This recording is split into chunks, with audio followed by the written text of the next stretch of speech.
अरे फोन का नाही येते हिचा? It's okay it's okay it's okay it's okay.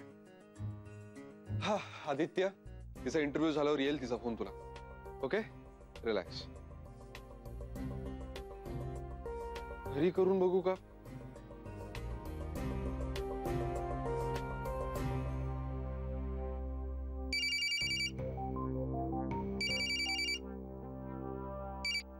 Hello नाना, काही कळलं का हो? मला चैन नाही पडते. अरे हो हो हो. अरे मेघना डिलिव्हरीसाठी ऍडमिट होईल तेव्हा काय होईल तुझं? आता तर साधी इंटरव्ह्यूला गेली. नाना काय काय चाललंय काय? उपमा पण तुम्हाला याच सुचतायत? नाना हे बघा, मेघनाचं करिअर सेट झाल्याशिवाय काय नाही. अरे मी कुठे घाई करतोय? नाही पण उपमा हीच करेक्ट आहे.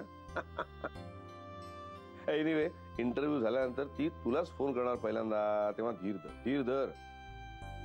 आणि पण तुला फोन आला की आम्हाला कळवायला विसरू नकोस, पण आमची अवस्था तीच आहे. हो हा कळवतो.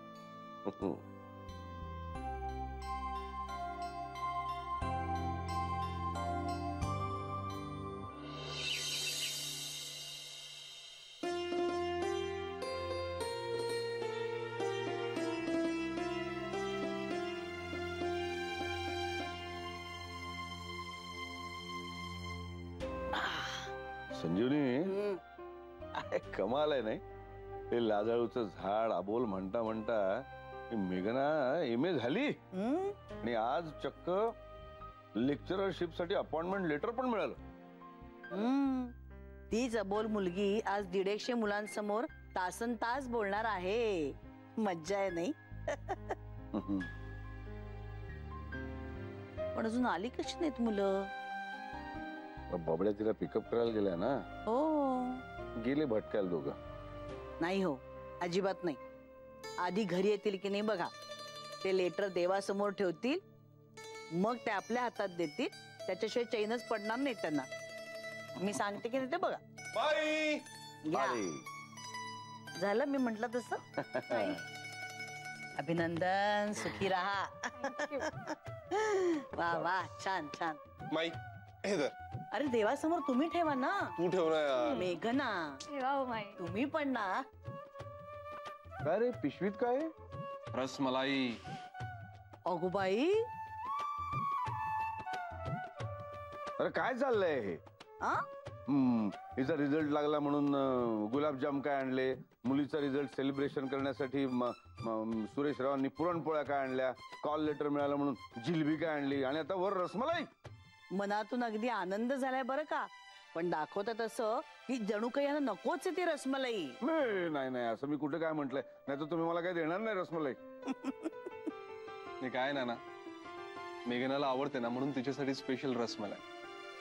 काय बाकीचे सगळे पदार्थ माझ्या आवडीचे झाले ना. Good good good good.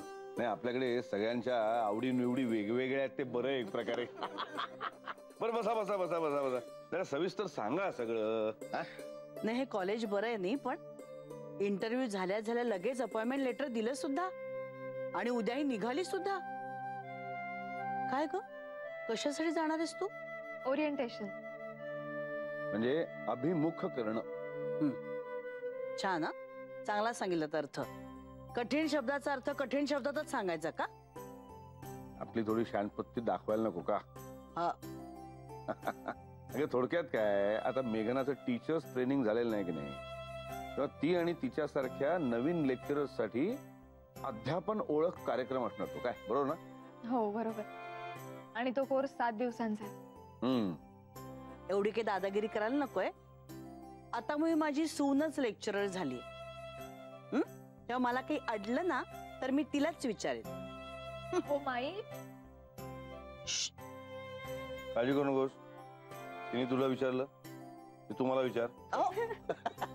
काय चाललंय? चालेल मग. हो ना, एक गोष्ट सांगायचीच राहिली. काय? काय ना की हे ओरिएंटेशन आहे नागपूरला. अरे वा. जनरली अशा गोष्टी सगळ्या मुंबईत असतात ना? हो. ऍक्च्युली या कॉलेजची संस्थापक संस्था नागपूरला आहे. बर. तिकडे त्यांची बरीच शाळा कॉलेजेस आहेत.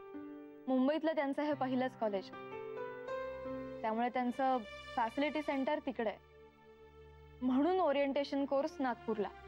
चला एक प्रकारे बरं झालं. तू नागपूरला जाशील, तिकडनं सोनपापडी संत्रा बर्फीवर येऊ शकेल, तुला विदर्भी पाहुणचार मिळेल. काय